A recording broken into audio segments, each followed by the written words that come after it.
performance at elite level in athletics.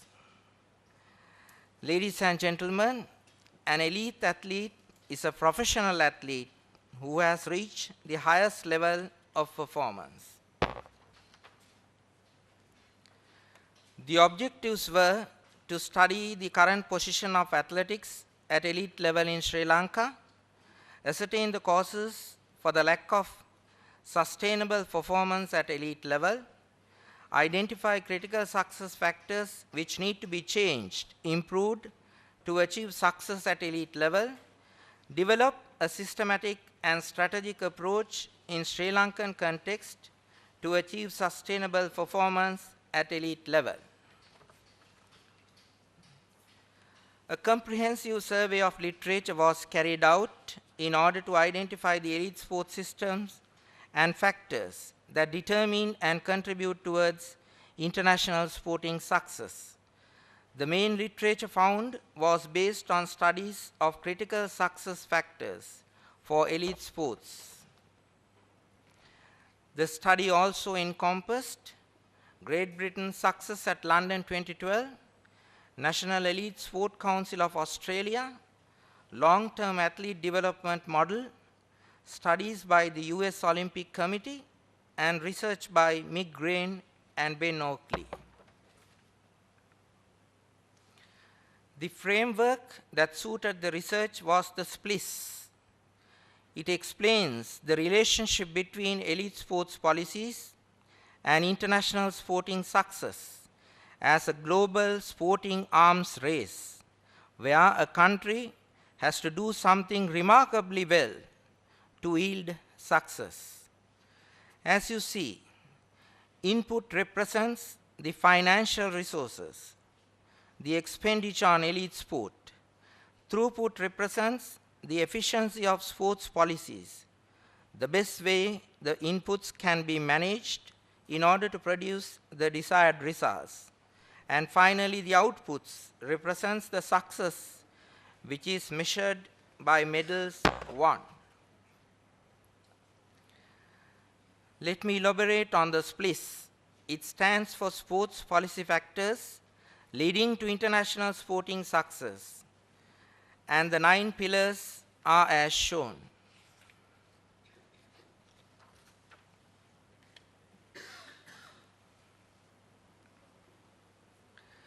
Research protocol was developed around the 9 pillars.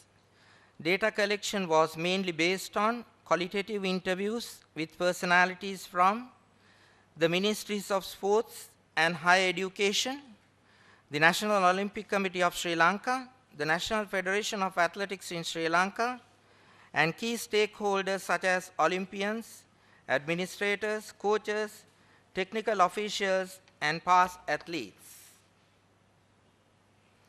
Dear Professor, ladies and gentlemen, at this stage, I wish to enlighten you that Sri Lanka possesses an efficient administrative structure across the island. In all 25 districts of the country, we have schools as well as clubs, and the National Federation of Athletics could utilize this advantage for upliftment of athletics. I have analyzed the data using SWOT under each of the 9 pillars, and it provided useful insights of the positives and negatives. The traffic light system was utilized to arrive at a clear understanding of how Sri Lanka performed at elite level. Pillar 1, financial support. As you see, the financial support is adequate, with commitment from the government, annual sponsorships, strong support from the International Federation, and the marketing potential, so it is a green for this pillar. Pillar 2, integrated approach to policy development. In Sri Lanka, integrated pathways available from young athletes to elite level. With over 1,000 government and private schools across the country, meeting the needs of athletes of age groups under 9 onwards to under 23. Sri Lanka possesses a sports law approved by the Parliament in 1973 and a constitution for athletics as current as 2013, sanctioned by the International Federation. So it's a green for this pillar. Pillar 3, foundation and participation in sport. Sri Lanka has a wide basis at foundation with all schools children 8 plus afforded opportunities across the country. Further, sports is compulsory and a core subject for GC O-level. Significantly, Sri Lanka has a rich tradition where all schools in the country conduct annual sports meets mainly on the discipline of athletics.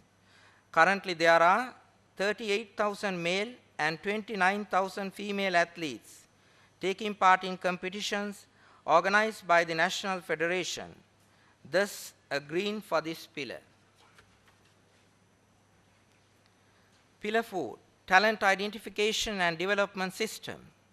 As a result of the budgetary limitations, lack of science in identification methods, and inadequacy of funds for talent spotting and development, Sri Lanka is not doing well under this pillar and hence a yellow under the traffic light system. Pillar 5, athletic and post-career support. In Sri Lanka, the government and National Federation offer support to athletes on a continuous basis. Elite athletes continue to contribute in post-career scenario as coaches, technical officials, and administrators. Also, we receive annual scholarships from the IOC and IAAF. So it is a green under this pillar. Pillar 6, training facilities. Currently, the government is engrossed with the development of infrastructure and training facilities. Also, the elite athletes enjoy preferential facilities at training centers across the country. Thus, a green for this pillar. Pillar 7, coaching provisions and coach development. Sri Lanka is gifted with enthusiastic coaches who love the sport. There are 280 qualified coaches and 85% of them have obtained IAAF qualification. However, non-existence of regular coaching seminars and inability of most of the coaches to work in English have been major setbacks. So a yellow for this pillar. Pillar 8, international competitions. Sri Lanka is blessed with good organizational ability and won admiration for hospitality extended. It is feasible to raise funds to conduct major competitions. In 2012, Sri Lanka hosted the Asian Junior with a record participation of 44 countries and over 800 athletes. We possess 550 IAAF qualified technical officials, so it is a green for this pillar. Pillar 9, scientific research. The shortage of funds. Conclusion. There is sufficient financial support and commitment from the government for development of athletics. An integrated pathway available from young athlete to elite level backed by an acceptable policy development process. There is a wide basis at foundation level supported by regular competitions from under 9 to 23 for participation. There is an effective system for talent ID, but solely on visual basis, and there is no proven talent development system. The facilities afforded are good so that athletes can concentrate full time, but a foolproof post-career support system has never existed in Sri Lanka. There is a network of national, regional training facilities throughout the country where elite athletes get preferential access. There is an adequate number of coaches, but all of them are volunteers. They do not have opportunities to become elite coaches. Athletes have sufficient opportunity to take part in international competitions, and country has hosted many international competitions to the admiration of stakeholders. Elite athlete development is not supported at all by scientific research at any level, and even available facilities are not utilized. Recommendations. Developing a strategic approach in a Sri Lankan context to achieve sustainable performance by boosting up the pillars that blink yellow and red, and then endeavor to make all the pillars more greener by optimum utilization of the available resources. Create a strategic plan for the period 2014 to 2016. The planning process should be comprehensive and to include a discussion of the operating environment, vision, mission, and objectives. Introduction of the LTAD model, which is designed and developed as a framework combining the best research findings of the latest sports science in all schools and universities in Sri Lanka. Great Britain's world-class performance programs, Podium, could be a short-term goal for our country. The distinct levels, development and talent, designed for high potential athletes could be long-term perspectives. During the last 25 years, Sri Lanka reached the Asian Games podium only in sprint events, 100 meters, 200 meters, 400 meters, both men and women, 100 meters hurdles women, and 400 meters relay men, which could be identified as high potential medal winning events for our country. Thus, Sri Lanka could consider Asian Games medals as the measure of success, particularly considering the size of the likely medal haul in a very successful Olympic Games.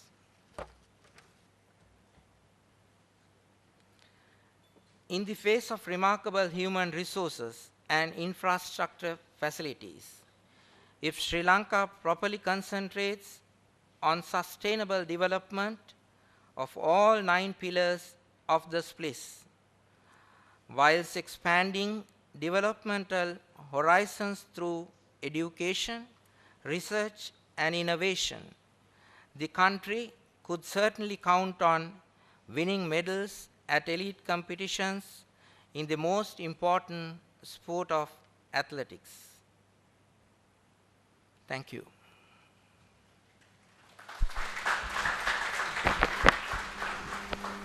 Okay, thank you, Admiral Fernando, for presenting your working paper within the given time period. Thank you very much. It's a very interesting paper. Before giving the chance to the audience for asking questions or have some clarification, I have a small, the Admiral have discussed the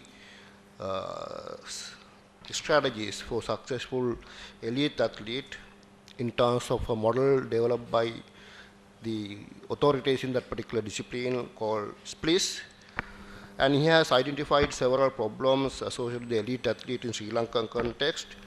And he has developed some normative suggestions for developing the sustainable elite development in Sri Lankan context. He has organized all these stuff under 9 pillars, though they have he has capsules them into 3 levels like red, green, yellow, and red. However, I have a small clarification. What do you mean by SWOT? SWOT? Strengths, weaknesses, opportunities, and threats. Strength, weaknesses, opportunities, and threats. Now it means now you have taken a sample for your qualitative discussion. We have conducted in-depth interviews, focus group interviews by taking the school children, administrators, sport, that particular, the players and so on. Then how can you categorize all these problems into the internal aspect and the external aspects? Now, strength and weaknesses are the internal aspects, opportunities and threats are the external aspects. Then how can you categorize all these strategies and that particular problems you have identified through your discussion under strength, weaknesses, opportunities and threats? What are the internal factors? What are the external factors? So what I did here was the identification of the critical success factors for high achievements at international level, and divided them under these 9 pillars.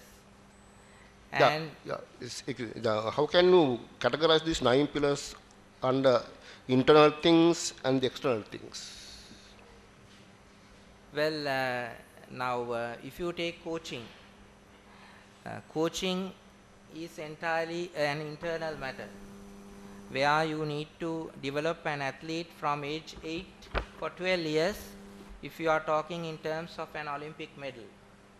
So for that I took into consideration the facilities available in Sri Lanka and the qualifications of the coaches and how they have performed in the past and how athletes have performed under these different coaches in last 10-12 years. So likewise I identified under that category, sir. Then if you go for the competitions, competitions, we have the local competitions as well as the international competitions.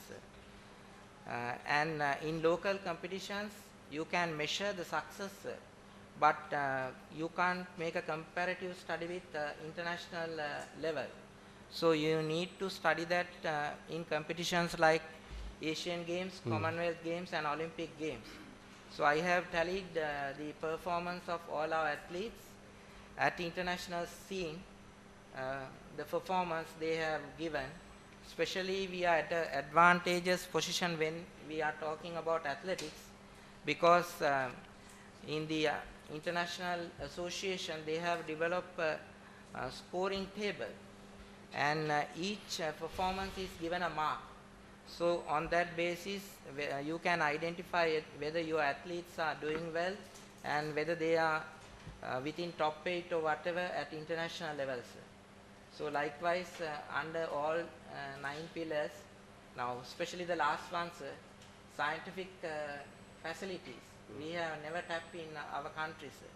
But it is where the other countries really concentrating on currently, sir. In the literature it says any human being on earth, if he or she trains for 12 years, 5 days per week and 6 hours per day in competitions like athletics or in dancing, they can reach the highest level in the world, sir. So I have taken into consideration all these factors, and I'm trying to do justice to the country as a sports administrator. Okay. Thank you. Therefore, I suggest you to classify all these framework in terms of the SWOT, SWOT analysis by and now you have taken 3 levels now. Divide these 3 levels into strength, weaknesses, opportunity and threats. Based on that, better to develop some propositions that can be used by the further researchers to continue a study. Thank you very much. The chance for the audience. Any clarification? Any question?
Well, each and every stakeholder behind an athlete has a key role to play.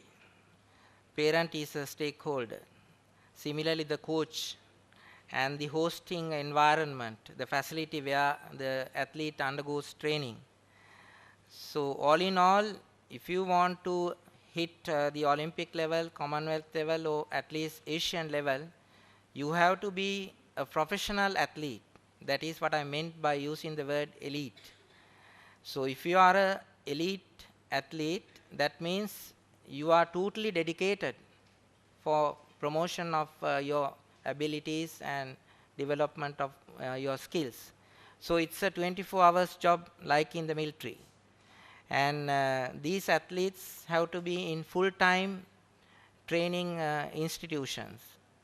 And they have to be inculcated with all these training requirements as well as knowledge in scientific and other aspects. Then only you can make them full confident athlete who can go and face the starter or who can compete at international level without any shortcomings, because you know Sri Lankan athletes, they do well here in Sri Lanka, but most of them they fail or they underperform at international level due to lack of experience, exposure and confidence in them. So all these have to be developed. You can do it, because if Susantika can come from a rural area and win a medal at Olympic Games in 2000, we can do it. So it's commitment, mainly the commitment, and it has to come from all the stakeholders. If the coach is interested, he or she will not be able to achieve success. But coach has to be backed by the parents and the place where he works, and all such things when get combined, you can produce an elite athlete who can win a medal for the country. So it's an enormous commitment, whether it's athletics or any other sport. Thank you.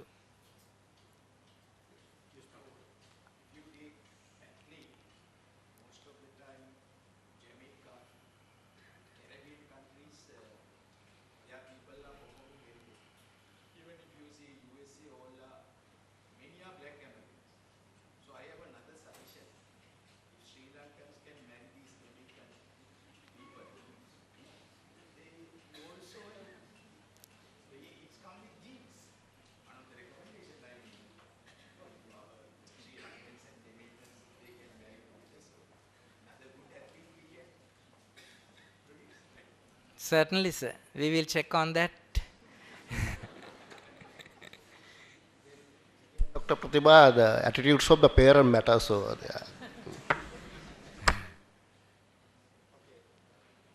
patient can be accommodated.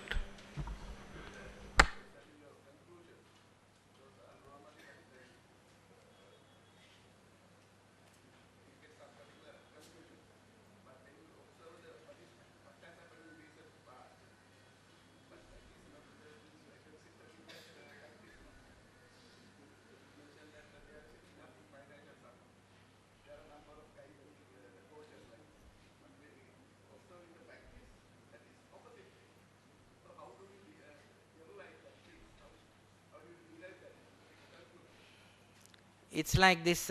If you take cricket, when we started, we were nowhere, sir. And it's a competition where only about 12 countries are taking part. But when we hit the World Cup in 1996, and when we reached the peak, since then we have maintained. Similarly, sir, what is lacking is, I believe, the scientific support to develop athletes. If we really fulfill that, and along with other shortcomings, if we really fulfill all these 9 pillars, that's what internationally they have proven. Now currently 20 countries, including Australia, United Kingdom, USA, they all follow the guidelines in the SPLIS model when developing athletes. I believe we can do it now. The war would have been a barrier, sir. During that period, only the Army, Navy, Air Force could build up athletes. So the others were not given equal opportunities. But now there is an environment where there is peace and stability. And as you see, all the provinces are getting a lot of infrastructure in the case of sports developments. And with all that, we should be able to do well, because Sri Lankans have done it before, not only in cricket, even in when Mr. Lafir won the snooker world title. So why not gold medal in athletics for Sri Lanka? That's we have to support it and we have to fight for it. Then one day we can be the winners. Okay, thank you, Admiral Fernando, for your inspiring the suggestions and the presentation. Thank you very much, and wish you all the best in your future academic endeavors. Thank you. Thank you, Professor.